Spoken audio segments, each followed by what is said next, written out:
बंद हुआ मशीन, उसके बाद में 11 बजे मशीन चालू हुआ है, फिर वो मशीन फिर बंद हो गया, फिर मशीन को निकाल दिए, फिर नवा मशीन लगाए, दूसरा मशीन लगा उसको, वो भी 3 से 4 बार बंद हुआ। तो अभी ये भीड़ है वो कितनी देर से खड़ी हुई है? करीब 1.5 से 2 कलाक हो गई भीड़ को खड़े हुए। और जब 4 बूथे और पब्लिक वोट दिए बिगड़ चली जा रही कट्टाल में। अच्छा। गर्मी देखो, धूप देखो आप, और इस तरह से मशीन जब मिलेगी तो क्या होगा? मशीन घड़ी घड़ी बंद हो जा रहे। અત્યારે અહીંયા આઈડી પ્રૂફ માગે છે, આઈડી પ્રૂફ મારી પાસે છે, મતદાર યાદીમાં મારું નામ નથી। હું એમને પૂછું છું કે ભાઈ આના માટે મારે શું કરવું, તો એ કે અમે આમાં કશું કરી ના શકીએ। આવો જવાબ અમને આપે છે। लोकसभा चुनाव के तीसरे फेज के तहत कई जगहों पर आज देश भर में वोटिंग हो रही है। गुजरात की सभी 26 सीटों पर आज वोट डाले जा रहे हैं, लेकिन खास बात यह है कि गुजरात का गांधीनगर जो सीट है गुजरात की, वहां से इस बार आडवाणी की जगह पर बीजेपी के राष्ट्रीय अध्यक्ष अमित शाह चुनाव लड़ रहे हैं। आपको बता दें कि अमित शाह का जो चुनावी क्षेत्र है वहां पर एक पूरा मुस्लिम डोमिनेटेड एरिया है, मुस्लिम डोमिनेटिंग इलाका है, जुहापुरा वेजलपुर ये इलाका है। ख़ास बात यह है कि आज सुबह से ही इस मुस्लिम इलाके में कई जगहों पर बूथों पर जो है वो ईवीएम ख़राब होने की शिकायतें की गई है।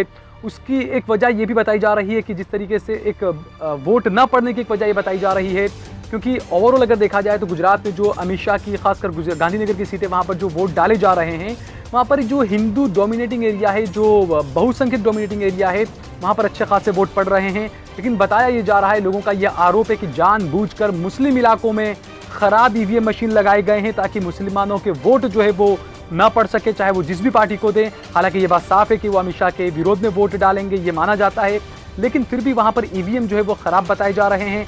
कई जगहों पर ईवीएम खराब होने की शिकायत आई है। जुहापुरा जो एरिया है, जुहापुरा इलाके में फारूक आजम पोलिंग बूथ है, तकरीबन 5 से 6 वहाँ पर बूथ है एक पोलिंग बूथ के अंदर, एक स्कूल के अंदर। वहाँ पर सभी ईवीएम खराब बताए जा रहे हैं। बताया ये जा रहा है कि सुबह 9:58 को वहाँ पर ईवीएम मशीन खराब हुए। लोगों ने कंप्लेन किया ईवीएम मशीन खराब होने का, और उसके बाद नई मशीन बदलने में तकरीबन 1 से 1.5 घंटा लग गया। और उसके बाद जब दूसरा मशीन लग गया तो दूसरा मशीन भी खराब लगा। उसकी वजह से कई मुस्लिम वोटर जो है वो वोट दिए बिना, क्योंकि ज़्यादातर ये रहा है कि गुजरात की गर्मी तकरीबन 43 से 44 वहाँ पर टेम्परेचर रहता है, और ऐसे में लोगों ने चाहा कि सुबह हर कोई यही चाहता है कि सुबह जल्दी से वोट देकर आ जाएं।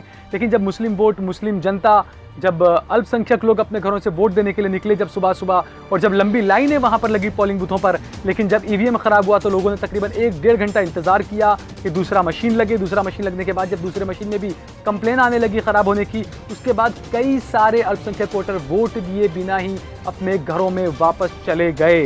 तो ये कहीं ना कहीं एक तरह से बीजेपी की जीत इसे माना जाए। और ये भी सवाल उठ रहे हैं कि क्या जानबूझकर मुस्लिम इलाकों में इस तरीके की ईवीएम में गड़बड़ियाँ की जा रही है, जानबूझ के ऐसे ख़राब ईवीएम भेजे जा रहे हैं, ये बड़ा एक सवाल उठ रहा है।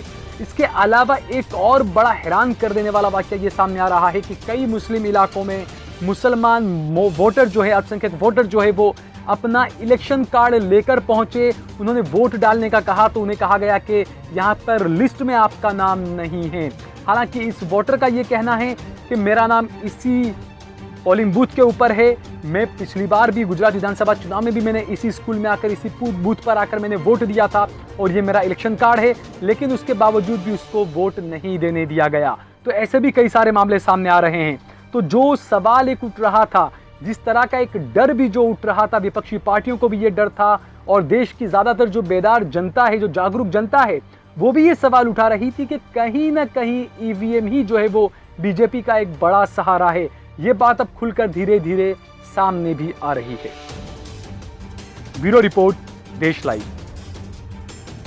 देश और दुनिया की तमाम छोटी और बड़ी खबरों के लिए हमारे चैनल को सब्सक्राइब करना न भूलें और बेल का बटन जरूर दबाएं।